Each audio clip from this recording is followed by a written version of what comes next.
Hello, my dear students. A very warm welcome to today's class of your YouTube channel, that is Social Science Mantra.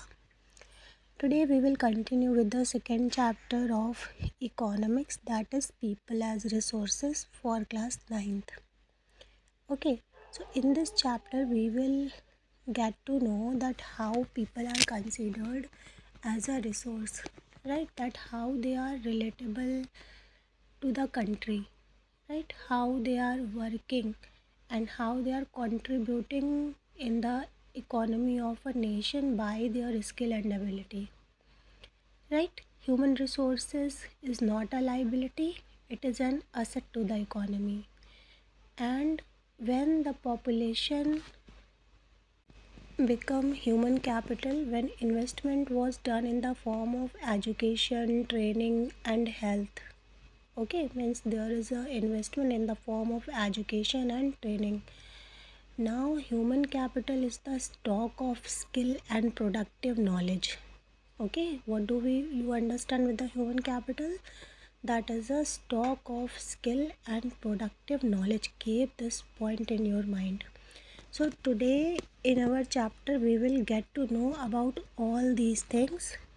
Okay, how people are called as a resource, what is human capital, okay, what they are doing for the country, how they are contributing to the countries, what are the economic activities, what are the qualities of human capital, right? So come to the chapter. Human resource is a resource when they are working, when they are contributing in the economy, and it become human capital. Okay, when there is investment that has been made in the form of education, training and medical care, then it is known as human capital. Okay, and people as a resource is a way of referring to a country's working people. जो भी लोग किसी भी country में काम कर रहे होते हैं ना, उनको पीपल एज रिसोर्स कहा जाता है. क्यों? क्योंकि वो लोग कंट्री की नेशनल इनकम में कंट्रीब्यूशन दे रहे हैं. ठीक है, they are the earning people. Apart from that there are two types of capital formation, जिसको ह्यूमन कैपिटल फॉर्मेशन और फिज़िकल कैपिटल फॉर्मेशन कहा जाता है. तो ह्यूमन कैपिटल फॉर्मेशन और फिज़िकल कैपिटल फॉर्मेशन में डिफरेंस क्या है? ह्यूमन कैपिटल फॉर्मेशन जो है, इसमें जब हम ह्यूमन रिसोर्सेज को एजुकेटेड और हेल्दी बनाते हैं, ठीक है ना, whenever the human resources are developed by becoming more educated and healthy, then they are considered as human capital formation, right? And after that they add to the productive power of the country, just like physical capital formation. जब लोग educated होते हैं, healthy होते हैं, skilled होते हैं, उन लोगों को हम ह्यूमन कैपिटल फॉर्मेशन कहते हैं. और जब यही लोग अपनी इंटेलिजेंस को, अपने स्किल्स को यूज़ करते हैं किसी कंट्री के लिए, अपना प्रोडक्टिव पावर ऐड करते हैं, तो इसको फिज़िकल कैपिटल फॉर्मेशन कहते हैं. ठीक है, जैसे they are constructing the buildings, right, the infrastructure has been made by them. तो जो ये सारी चीज़ें हैं, ये फिज़िकल कैपिटल फॉर्मेशन में आ जाता है. ठीक है, ह्यूमन कैपिटल में क्या क्या आता है? जैसे टीचर्स हो गए, राइट, डॉक्टर्स हो गए, इंजीनियर्स हो गए, जो भी अपनी अर्निंग से कंट्री की नेशनल इनकम में वैल्यू ऐड कर रहा होता है, उसको हम ह्यूमन रिसोर्स या ह्यूमन कैपिटल कहते हैं. ठीक है, अब इन्वेस्टमेंट ह्यूमन कैपिटल में एजुकेशन, ट्रेनिंग के थ्रू होता है, राइट, और उसका जो रिटर्न मिलता है वो हमें फिज़िकल कैपिटल मिलता है. ठीक है, so people who are part of the workforce are called human resources. By contributing in productivity, the human resource play a significant role in the economy of a country, right? Investment in human capital return like investment in other resources. And how can we investment in human capital? It has been done by the education, training and healthcare. whenever a person with better education, then he can contribute more to the economy, right? So investment in human resources can be done by education, training and healthcare. Okay, again there is a difference is given in between green revolution and IT revolution. What is green revolution? Input of greater knowledge in the form of improved production technology. ठीक है, जब हमने improved production technology use की knowledge के through in the farm activity, तो ये green revolution कहलाया। चाहे इसमें HYV सीड्स हों, पेस्टिसाइड्स हों, टेक्नोलॉजी हो या फिर मशीनरी हो, जिससे भी प्रोडक्शन बेटर हुआ, जिससे भी प्रोडक्ट ज़्यादा क्वांटिटी में मिला, वो ग्रीन रेवोल्यूशन था। IT रेवोल्यूशन क्या था? जब human capital has came to acquire a higher position that of material, plant and machinery, then it is IT revolution, है ना। मतलब जब लोग एजुकेटेड हो गए, स्किल्ड हो गए, ठीक, तो उससे क्या हुआ, उन्हें हायर पोजीशन मिली, then it is a kind of IT revolution. Okay, so now a picture is given in your book, picture 2.1, and as per the picture you have to tell that how a doctor, teacher, engineer and tailor they are an asset to the economy. ये किसी country की economy में किस तरह से participate करते हैं। Okay, so not only more educated and healthier people gain through higher income, society also gain in other indirect ways because the advantage of more educated or a healthier population is spread to those also who themselves were not directly educated or given health care. Human capital क्या होती है? Human capital is one way superior to other resources like land and physical capital. Human resource जो होते हैं वो अपनी intelligence, अपने skills का यूज़ करके लैंड और कैपिटल को यूज़फुल बनाते हैं। लैंड और कैपिटल खुद से यूज़फुल नहीं होती है।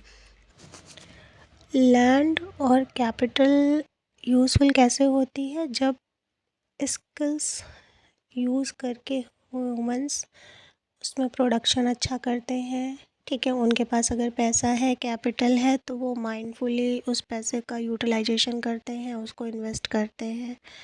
Okay, so for many decades in India population has been considered a liability rather than an asset.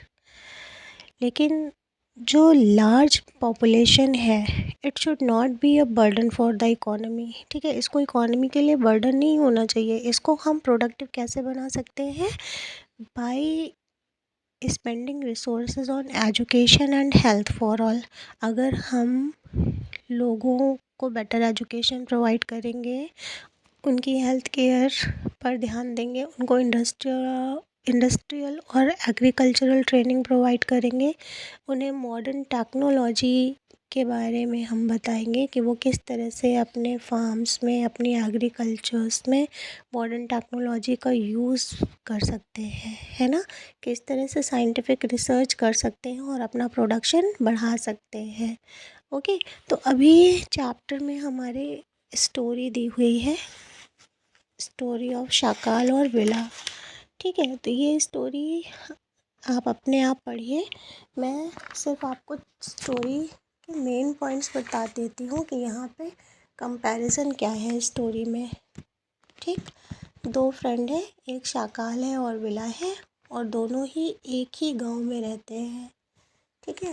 तो यहाँ पर जो शाकाल है, उसकी जो माँ है वो डोमेस्टिक वर्क करती है, और जो उसके फादर हैं वो खेतों में काम करते हैं, और शाकाल अपनी मदर की वर्क में हेल्प करता है।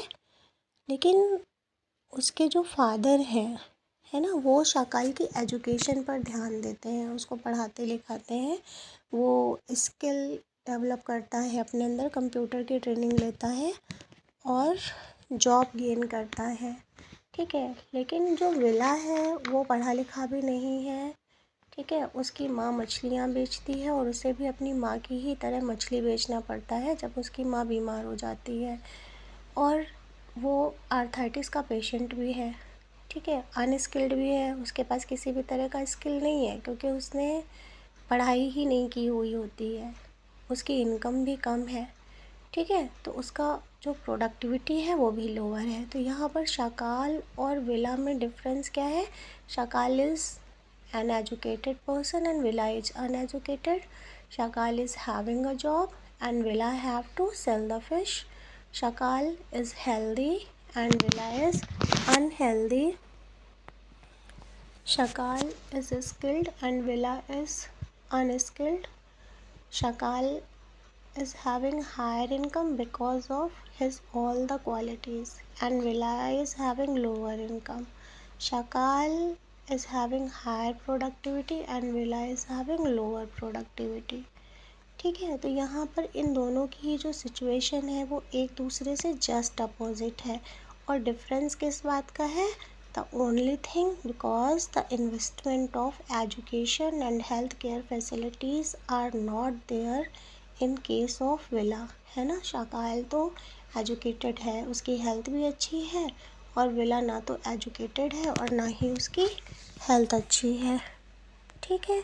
तो यहाँ पर शाकाल स्कूल जाता था लेकिन विला नहीं जाता था।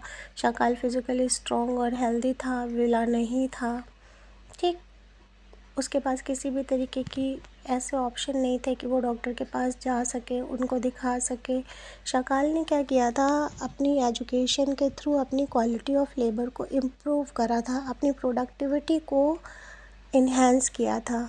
और जब उसने इन्वेस्टमेंट किया अपने ऊपर, है ना, या उसके पेरेंट्स ने उसके ऊपर इन्वेस्टमेंट किया, तो इट टर्न्स या और it add growth to the economy.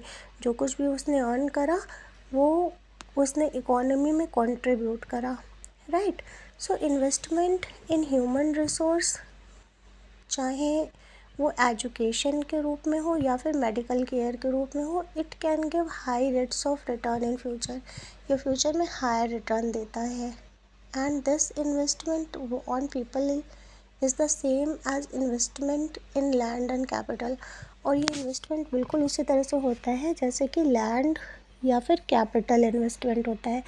बहुत ही इजी एग्जांपल मैं दूंगी आप लोगों को। आप सभी पढ़ रहे हैं क्योंकि आपके पेरेंट्स आपको पढ़ा रहे हैं। So what your parents are doing, they are doing some kind of investment on you.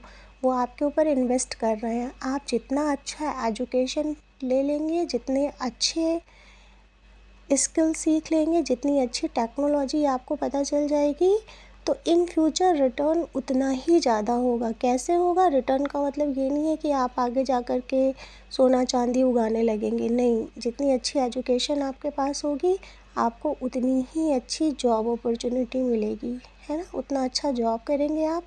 जो इन्वेस्टमेंट आज आपने किया है वो इन्वेस्टमेंट आपको डबल ट्रिपल होकर के मिलेगा, ठीक है। तो सिर्फ लैंड और कैपिटल में ही इन्वेस्टमेंट नहीं होता है, इन्वेस्टमेंट एजुकेशन में भी होता है। और हेल्थ केयर, अगर आपकी हेल्थ अच्छी होगी तो ऑब्वियसली आप डेली स्कूल जाएंगे, डेली स्कूल जाएंगे तो डेली आप कुछ नई बातें सीखेंगे। अगर हेल्थ ही अच्छी नहीं होगी तो ना स्कूल जाएंगे ना कुछ सीख पाएंगे, ठीक है। तो it is a kind of investment. यहाँ बुक में भी आपको एग्जांपल सेम दिया हुआ है कि a child with investment made on her education and health can yield a high return in future in the form of higher earning and greater contribution to the society। किसी बच्चे के ऊपर अगर अच्छा इन्वेस्टमेंट किया है उसके पेरेंट्स ने, उसको अच्छी एजुकेशन प्रोवाइड करवाई है, तो उससे इन फ्यूचर वो क्या करेगा? एक अच्छा रिटर्न देगा, है ना। उसको अच्छी जॉब मिलेगी और वो सोसाइटी में अच्छी तरह से कंट्रीब्यूट करेगा, ठीक। और ऐसा क्यों हो पाया है? Because the parents of the child have realised the importance of education for themself, है ना। बच्चे के माँ बाप को एजुकेशन की इम्पोर्टेंस पता है कि अगर बच्चा अच्छे से एजुकेटेड होगा तो वो कंट्री में अच्छी तरह से कंट्रीब्यूट कर पाएगा। और ऐसा तभी पॉसिबल है जब उस बच्चे की हेल्थ अच्छी होगी, ठीक है। अभी यहाँ पर बुक में आपको जापान का एग्जाम्पल दिया हुआ है कि countries like Japan have invested in human resources. Japan ने क्या किया हुआ है? अपना इन्वेस्टमेंट ह्यूमन रिसोर्सेज में किया हुआ है, ठीक है, उनके पास किसी भी तरह के नेचुरल रिसोर्सेज नहीं है, जैसे हमारे इंडिया में लैंड है, ठीक है, माइंस हैं, okay, minerals we are getting. So in the same way Japan didn't have any kind of natural resource, but what they are doing, they are investing in the human resources, right? Japan importing the natural resources what are needed in their country. Japan क्या करता है, सारे natural resource को import करता है जो भी उसकी कंट्री को ज़रूरत होती है। उसके बाद भी जापान इतना रिच कैसे है, इतना डेवलप्ड कैसे है, क्योंकि उसने अपने यहाँ के लोगों के ऊपर इन्वेस्टमेंट किया हुआ है, specially in the field of education and health. And these people have made efficient use of other resources. और जब वहाँ के लोग एजुकेटेड हैं तो उसके बेस पे वो दूसरे रिसोर्सेज को यूज़फुल बना रहे हैं, चाहे वो लैंड हो या फिर कैपिटल हो, ठीक है। एंड उनके जो टेक्नोलॉजिकल स्किल्स हैं, इसकी वजह से उनकी कंट्री जो है वो रिच और डेवलप्ड है। ओके, तो what is the main point of the chapter, that we have to invest in the human resource by education and health care facilities. Come to the next point, that is economic activities by man and women. तो यहाँ पर जो economic activity हैं वो 3 sector में divided है, primary sector, secondary sector and tertiary sector, right. So what is primary sector? Primary sector include agriculture, forestry, animal husbandry, fishing, poultry, farming, mining and what? Secondary sector? Secondary sector comprises manufacturing. Primary sector में क्या होता है, जो कच्चा माल होता है जैसे कि कॉटन, ठीक है, मस्टर्ड सीड, ओके, ये जितने भी रॉ आइटम होते हैं ये सारे के सारे ही प्राइमरी सेक्टर में कलेक्ट किए जाते हैं। सेकेंडरी सेक्टर में इन सारे प्रोडक्ट्स की मैन्युफैक्चरिंग होती है, इसको बनाया जाता है, प्रोसेसिंग की जाती है, ठीक है। और जो हमारा लास्ट सेक्टर होता है tertiary sector, tertiary sector is basically known as service sector. ये सर्विस सेक्टर होता है जिसमें trade, transport, communication, banking, education, health, tourism, service, insurance, ये सारी ही चीज़ें आ जाती हैं। प्राइमरी सेक्टर में किसी भी चीज़ को इन अ रॉ फॉर्म कलेक्ट करके सेकेंडरी सेक्टर में उसकी मैन्युफैक्चरिंग की जाती है और टर्सरी सेक्टर से सर्विसेज प्रोवाइड की जाती हैं, है ना। जैसे अगर सपोज़ हमने प्राइमरी सेक्टर से मस्टर्ड सीड्स लिए तो सेकेंडरी सेक्टर में मैन्युफैक्चरिंग के थ्रू उसको किस में कन्वर्ट किया गया, मस्टर्ड ऑयल में, और टर्सरी सेक्टर में मस्टर्ड ऑयल को डिस्ट्रीब्यूट किया गया, है ना, by the shops, by the services, ठीक है। तो ये तीनों ही सेक्टर आई थिंक आपको समझ में आ गए होंगे। Okay, now come to the economic activities. How many types of economic activities are there? There are 2 types of economic activities. The first one is market activity and the another one is that is non market activities. Market activity में क्या होता है, whatever activity has been done for the profit, ठीक है, जितनी भी activity profit के लिए की जाती हैं उन्हें मार्केट एक्टिविटी कहते हैं। और नॉन मार्केट एक्टिविटी में क्या होती हैं, जो भी चीज़ें सेल्फ कंजप्शन के लिए यूज़ की जाती हैं उनको नॉन मार्केट एक्टिविटीज़ बोलते हैं। एग्ज़ाम्पल देती हूँ मैं यहाँ पे आपको। Suppose there is a farmer, right, और वो क्या कर रहा है कि वो सपोज़ करिए आप कि उसके खेतों में गेहूं का प्रोडक्शन हो रहा है, ठीक, 1 क्विंटल ले लो आप एग्ज़ाम्पल, ठीक, उसके खेतों में 1 क्विंटल गेहूं का प्रोडक्शन हुआ। अब उसने 1 क्विंटल गेहूं को जा कर के अगर मार्केट में सेल कर दिया, ठीक है, तो जो कुछ भी उसको प्रॉफिट मिल रहा होगा उससे वो मार्केट एक्टिविटी हो गई, ठीक। लेकिन अगर उसने क्या करा कि इस गेहूं को न बेचा नहीं और घर पर खुद के यूज़ के लिए रख लिया कि फैमिली है, हमें खुद को ज़रूरत है, हमें बेचना नहीं है, ठीक है, उससे उसको किसी भी तरह का फ़ायदा नहीं हुआ। वो सेल्फ कंजप्शन के लिए जब उसी वीट को अपने पास स्टोर कर लेता है तो इसको नॉन मार्केट एक्टिविटी बोलते हैं। ठीक है, तो आई थिंक मार्केट एक्टिविटी और non market activity both are clear to you. Okay, so now a picture is also given. Picture number 2.3. Based on the picture, you have to classify these activity into 3 sector. Okay, so comment in the comment box that picture is related with which sector. Okay. Now the another topic is why are women employed in low paid works. जो women हैं उनको low paid works में क्यों रखा जाता है. ठीक है, उन्हें कम wages क्यों दी जाती है. ठीक, क्योंकि उनकी जो अर्निंग होती है that is calculated on the basis of education and ability. ठीक है, अगर वुमेन कम पढ़ी लिखी है तो उसको कम सैलरी दी जाएगी या उसको उसी की तरह से काम दिया जाएगा. लेकिन अगर एजुकेटेड है तो फिर उसको उसके अकॉर्डिंग पेमेंट की जाएगी. Right, most women are under educated and have low skill training and therefore womens are paid low compare to the man. Mens के बारे में क्या है, मेंस आर मोस्टली स्किल्ड तो उनको सैलरी मिल जाती है. And most women do work these there is no job security. और किसी भी तरह की जॉब सिक्योरिटी भी नहीं होती है वुमेन्स के जॉब प्लेस पे. ठीक है, दूसरी बात जो बहुत ही इम्पॉर्टेंट है, अगर मैन हो या वुमेन हो, ठीक है, if they are educated then they will get higher salary and if they are less educated then they will get less salary. Right, and the government has taken initiative for that. इसने क्या किया, population की quality को improve करा. Right, and the quality of population depend upon the literacy rate, health of a person and health of a person indicated by the life expectancy and skill formation acquired by the people of the country. The quality of the population ultimately decide the growth rate of the country. जो population की quality होती है वो country के growth rate को decide करती है.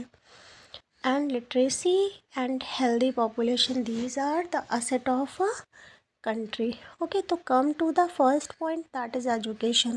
Education में अगेन यहाँ पर बुक में हमें शकाल और विला का एग्ज़ाम्पल दिया हुआ है कि शकाल एजुकेटेड था, उसने अपनी लाइफ के जो इनिशियल ईयर्स थे उसमें इन्वेस्टमेंट किया था. ठीक है, उसने अच्छे से पढ़ाई की थी जिसका फ्रूट उसको बाद में मिला. फ्रूट उसको बाद में कैसे मिला, उसने खुद को स्किल्ड किया, उसने अच्छी अर्निंग की. और विला ने पढ़ाई नहीं की थी जिसकी वजह से वो मछली बेच रहा था. ठीक है, तो गवर्नमेंट ने क्या किया है, गवर्नमेंट ने बहुत सारे पॉलिसीज़ डेवलप की हुई हैं for the education. Government has open Navodaya Vidyalayas. Government ने नवोदय विद्यालयास ओपन किए हुए हैं. ठीक है, मिड डे मील स्टार्ट किया हुआ है, सर्व शिक्षा अभियान स्टार्ट किया हुआ है जिससे बच्चों को पढ़ाई में किसी भी तरह की प्रॉब्लम ना हो. नवोदय विद्यालय जो है वो हर डिस्ट्रिक्ट में है बेसिकली. ठीक है, and apart from that there are a number of high school. ठीक है, बहुत सारे हाई स्कूल भी हैं जो बच्चों की नॉलेज और स्किल्स को इम्प्रूव करते हैं. Navodaya Vidyalayas are fully residential and coeducational school affiliated to CBSE. Right, JNV, that is Jawahar Navodaya Vidyalaya, exist all over India. And there are approximately 598 Navodaya Vidyalayas across India, one school per district. Apart from that, the estimate that has been passed by the government on the education, right, that is rupees 43,825 crore in the 10th plan. In the first plan जो budget था वो सिर्फ 151 करोड़ था, जो 10th plan आते आते 43,825 करोड़ हो गया. ठीक है, जो GDP 0.64% थी 1950-51 में, वो 2002-2003 में 3.98% आ गई. ठीक है, और कंटिन्यूसली ये जो एफर्ट्स किए गए in the field of education, तो literacy rate has been grown from 18% in 1951 to more than 70% in 2011. ठीक है, और जो लिटरेसी रेट है it is higher among male compare to the females and we all know this very well that Kerala is the state that is more than 90% literacy. ठीक है, हमारी India में अगर कोई स्टेट सबसे ज़्यादा लिटरेसी परसेंटेज वाला है, जहाँ सबसे ज़्यादा साक्षर लोग हैं, तो that is Kerala. While some state having very low literacy level. तो जल्दी से कमेंट करके बताइए कि कौन से वो स्टेट हैं जिसमें लो लिटरेसी लेवल है। एक तो मैं ही आपको बता दे रही हूँ, that is Bihar. Apart from Bihar 2 more states are there. Okay, so write the name of the state very fast. इसके बाद हम आ जाते हैं सर्व शिक्षा अभियान पे। That is a government program. Okay, and as per this program, the children of age 6 to 14, right, they are having a fundamental right of getting the education। ठीक है, जो 6 से 14 साल तक के बच्चे हैं उनको फ्री एजुकेशन देने के लिए कहा गया था as per this Sarva Shiksha Abhiyan. Okay, and the pioneer of this program was Atal Bihari Vajpayee. I hope you must know that who was Atal Bihari Vajpayee, right? He was our ex-prime minister. इसके बाद present goal of सर्व शिक्षा अभियान, right? The goal of 2015 were that opening of new school in the areas which do not have them and to expand existing school infrastructure and maintenance, right? Provide quality elementary education including life skills with focus on the education of girls and children with special needs as well as computer education। ठीक है, बच्चों को life skills भी सिखाए जाने चाहिए, girls education पर भी फोकस किया जाना चाहिए और इसके साथ ही उनको कंप्यूटर एजुकेशन भी दी जानी चाहिए। and address inadequate teacher number and provide training or development for existing teachers। ठीक, टीचर्स के डेवलपमेंट के लिए टीचर्स को भी ट्रेनिंग प्रोवाइड की जानी चाहिए, जो सर्व शिक्षा अभियान का गोल था। And government has already started mid day meal scheme. Mid day meal scheme is provided in the government school only। Okay, so the children of poor people can attend the school। What are the objective of midday meal scheme? To encourage attendance and retention of children, improve their nutritional status, increasing the literacy rate, and because of the midday meal many children who are from the poor family they are attending school। बहुत से बेचारे गरीब बच्चे होते हैं ना जिन्हें खाना नहीं मिलता है, तो उनको ऐसा लगता है कि हम स्कूल जाएंगे तो हमें खाना मिलेगा, जिसकी वजह से ये mid day meal scheme launch की गई ताकि बच्चे स्कूल आए और उनको एजुकेटेड किया जा सके। Again the 10th plan has focused on increasing the enrollment in higher education from 6% to 9%। ठीक है, जो 10th प्लान था उसने भी हायर एजुकेशन के ऊपर फोकस किया और ये 6% से बढ़ कर के 9% पे आ गई। वोकेशनल कोर्सेज भी ऑफर्ड किए गए, जैसे कि इंफॉर्मेशन टेक्नोलॉजी है ना। अभी आप भी देखिए क्लास 9th में है तो आर्टिफिशियल इंटेलिजेंस या फिर इंफॉर्मेशन टेक्नोलॉजी आप पढ़ रहे हैं। ठीक है, the 10th plan also focus on distant education, convergence of formal, non formal and IT education. जो 10th प्लान था उसने डिस्टेंट एजुकेशन पर भी फोकस करा। कुछ लोग ऐसे भी होते हैं ना जो अपने काम के साथ में पढ़ाई करना चाहते हैं, they can't go to the school regularly, तो उनके लिए इस टाइप की एजुकेशन फैसिलिटी प्रोवाइड की गवर्नमेंट ने। So now the estimates are given from year 1950 to 51, 1998 to 99। ठीक है, ये एस्टिमेट्स आपकी बुक में दे रखे हुए हैं, इसको आप देख लीजिए। जो हमारा नेक्स्ट टॉपिक है क्वालिटी का, वो हेल्थ है। एजुकेशन के बाद जिस पे हमें इन्वेस्टमेंट करना चाहिए that is health only. So the health of a person help any of the person to realise his or her potential and the ability to fight illness. ठीक है, if the person is not be able to maximize his or her output to the overall growth of the organization. Indeed, health is an indispensable basis for realizing one's well-being. ठीक है, किसी की भी well-being हमें कैसे पता चलती है कि वो अगर healthy है, right? A healthy person can fully realize his potential. अगर कोई healthy है तो उसको ये पता होगा ना कि उसके potential क्या है, वो क्या कर सकता है. कोई बीमार होगा तो वो रोते ही रहेगा कि अरे मैं बीमार हूँ, मैं कुछ कर नहीं सकता, right?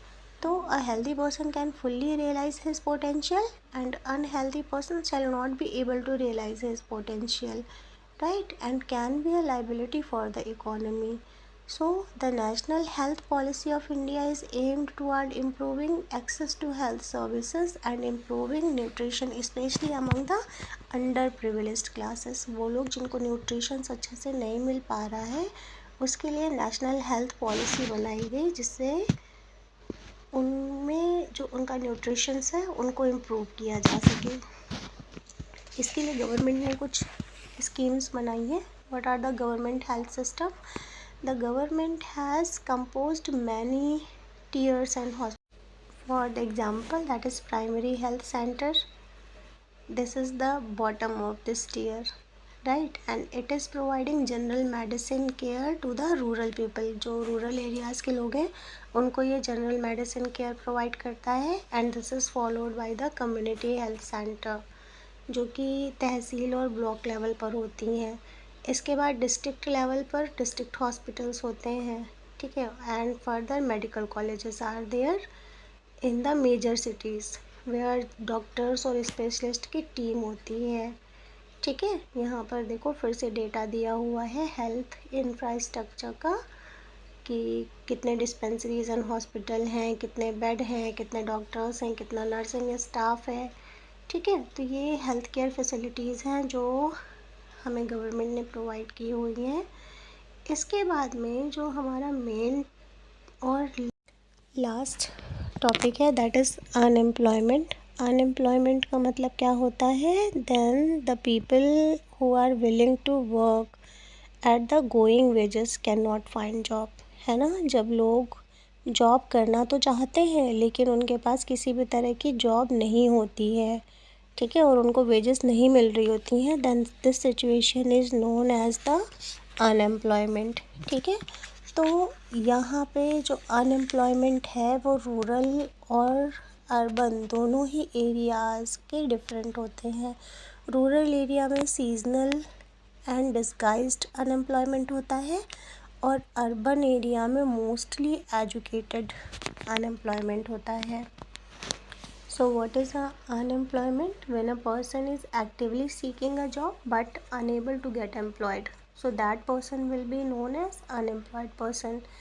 People in the working age लोगों की क्या होती है 15 से लेकर के 59 ईयर्स, राइट. और इस सिचुएशन में अगर उनको कोई जॉब नहीं मिल रहा होता है, वो अर्न नहीं कर पा रहे होते हैं, then they are considered as unemployed, right. This is one of them is without gainful employment. मतलब उनको किसी भी तरीके का एडवांटेज नहीं मिल रहा होता है, फैसिलिटी नहीं मिल रही होती है.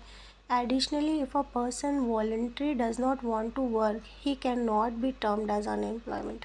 लेकिन अगर कोई काम करना ही नहीं चाहेगा तो उसको अनएम्प्लॉयड नहीं कहा जाएगा, ठीक है, क्योंकि वो काम को करना ही नहीं चाहता है. तो these are the main points of unemployment. You have to keep these points in your mind कि unemployment किसको कहते हैं हम, है ना. कौन सी ऐसी सिचुएशन होती हैं जिस सिचुएशन में किसी पर्सन को अनएम्प्लॉयड कहा जाता है, ठीक है. So what I had told you earlier that unemployment is of two type. First one is urban and the second one is rural. Urban unemployment is educated unemployment and rural unemployment is seasonal and disguised unemployment, ठीक है. Urban area में basically educated unemployment होता है. लोग पढ़े लिखे तो होते हैं लेकिन उनके पास जॉब अपॉर्चुनिटीज़ नहीं होती हैं, जिस वजह से उसे एजुकेटेड अनएम्प्लॉयमेंट कहा जाता है. और रूरल एरिया में क्या होता है, लोग कम पढ़े लिखे होते हैं, है ना. तो वहाँ पर दो तरह के अनएम्प्लॉयमेंट होते हैं. पहला होता है सीजनल अनएम्प्लॉयमेंट और दूसरा होता है डिस्गाइज्ड. तो सबसे पहले हम एजुकेटेड अनएम्प्लॉयमेंट की बात करेंगे. That is very high in urban area. Even highly educated youth like graduate and postgraduate are unable to find a job, right? And while many technically qualified people are unemployed, so there are many jobs remaining vacant because the lack of proper training of the individuals. बहुत सारी job vacant भी रह जाती हैं. क्यों? क्योंकि लोगों के पास वोकेशनल ट्रेनिंग नहीं होती है. क्या होता है ना कि वो नॉर्मली एजुकेशन गेन करते हैं, सिंपली उन्होंने ग्रेजुएशन कर लिया, पोस्ट ग्रेजुएशन कर लिया, एंड सपोज़ कहीं पर कंप्यूटर ऑपरेटर की जॉब है और बंदे के पास में कंप्यूटर नॉलेज नहीं है, तो इस सिचुएशन में क्या होता है, वो अनएम्प्लॉयड ही रह जाते हैं क्योंकि उनके पास प्रॉपर ट्रेनिंग नहीं होती है, right. Faulty education system is there, mass output preference for white collar jobs, lack of unemployable skill, ठीक है. Formal salaries jobs are there, so these are mainly responsible for the unemployment among educated youth in India, right. Now the next one is seasonal unemployment. Seasonal unemployment जो है basically rural areas में होता है. क्यों होता है? क्योंकि लोग जो है वो एग्रीकल्चर पर ही डिपेंड रहते हैं, right. And the farming cycle is season based. जो साइकिल होती है किसी भी क्रॉप की वो तो सीज़न बेस्ड ही होती है ना. There are certain months which are quite busy for a farm workers. There are many other months when a farm worker is without a work. यहाँ पर एग्जांपल दूंगी मैं. जैसे सपोज़ करो कि रबी क्रॉप का सीज़न है, ठीक है. किसान ने अपने खेतों में क्रॉप बीज को बो दिया, ठीक. बीज को बोने के बाद में वो क्या करता है, वो फसल के उगने का इंतज़ार करता है. जब फसल उग जाती है तो फसल के उगने के बाद में वो क्या करेगा, वो फसल के पकने का भी तो इंतज़ार करेगा कि उसकी जो फसल है वो पूरी तरह से तैयार हो जाए. जब फसल तैयार होगी तभी तो हार्वेस्ट हो पाएगा, ठीक है. तो जो ये ड्यूरेशन होती है जिसमें उसके पास किसी भी तरह का काम नहीं होता है, दैट इज़ सीजनल अनएम्प्लॉयमेंट, ठीक. एंड दूसरी जो होती है वो डिस्गाइज्ड अनएम्प्लॉयमेंट. डिस्गाइज्ड अनएम्प्लॉयमेंट को हिडन अनएम्प्लॉयमेंट भी कहते हैं. क्यों? क्योंकि ये दिखाई नहीं देता है और ये भी बेसिकली रूरल एरियाज़ में भी होता है. यहाँ पर भी मैं आपको एग्रीकल्चर का ही एग्जांपल दूंगी कि suppose in a family there are 8 members, right, and all are working on their farm. वो खेतों में काम कर रहे हैं. अब क्या है कि जो खेत है वो इतना बड़ा है कि सिर्फ 5 लोगों की ही ज़रूरत है, लेकिन उसके बाद भी वो 3 लोग वहाँ पर जाते हैं, ठीक. वो कोई काम नहीं कर रहे होते हैं, लेकिन सामने वाले को या दूसरों को क्या देखने में लगता है कि नहीं, ये 3 लोग भी काम कर रहे हैं, तो वो किसी भी तरह का उनका पोटेंशियल जो है वो यूटिलाइज्ड नहीं हो रहा है, वो फ्रूटफुल नहीं हो रहा है, बट दे आर अनएम्प्लॉयड. काम तो सिर्फ 5 लोग ही कर रहे हैं, लेकिन जो बाकी के 3 लोग भी दिखाई दे रहे हैं ना काम करते हुए, basically they are unemployed. So that is known as disguised unemployments. What are the effect of unemployment? That is wastage of manpower resources, increase economic overload. Unemployment can be emotionally draining on the unemployed person. It can be financial and emotional drain on the family members. A large number of unemployed people is ultimately a liability for the society. ठीक है. जो एक unemployed people होता है वो society के लिए एक लाइबिलिटी हो जाता है, लेकिन अगर वो अपने स्किल्स को इन्हेंस करता है तो वो सोसाइटी के लिए लाइबिलिटी ना हो करके उसके लिए एक असेट हो जाता है, ठीक है. And high rate of unemployment can also increase the crime rate. अब कोई किसी के पास अनएम्प्लॉयमेंट है, किसी के पास काम नहीं है, तो ऑब्वियसली क्राइम रेट भी इंक्रीज़ होगा, फिर वो चोरी करेगा, है ना, ताकि उसकी जो रिक्वायरमेंट्स हैं वो फुलफिल्ड हो सकें. सो now the agriculture is the most labour absorbing sector of the economy. In the recent year there has been a decline in the dependence of the agriculture because of the disguised unemployment, है ना. जैसे कि हमने पहले ही discuss करा हुआ है कि अभी बहुत ज़्यादा लोग एग्रीकल्चर पर डिपेंड नहीं है, क्योंकि एग्रीकल्चर में क्या होता है, डिस्गाइज्ड अनएम्प्लॉयमेंट होता है. Some of the surplus labour in agriculture has move to either the secondary or the tertiary sector. जो लोग सरप्लस होते हैं एग्रीकल्चर के में, है ना, जिनके पास काम नहीं होता है, ज़्यादा लोग हो जाते हैं, तो वो अभी टर्शरी सेक्टर या सेकेंडरी सेक्टर में भी मूव कर जाते हैं for the job. Small scale industry is a more labour absorbing in the secondary sector. In case of tertiary sector, various new services are there like biotechnology, IT, है ना, they are biotechnology and IT, these are new, है ना, they are appearing now. And the most important thing that you have to recall that self-employment doesn't come under the primary sector. जो self employment है वो primary sector के अंदर नहीं आता है, ठीक है। So we had done with our chapter. The exercise has been given. You have to solve this, right? Important terms already I had told you. Keep watching your channel Social Science Mantra and your suggestions are welcome. Thank you.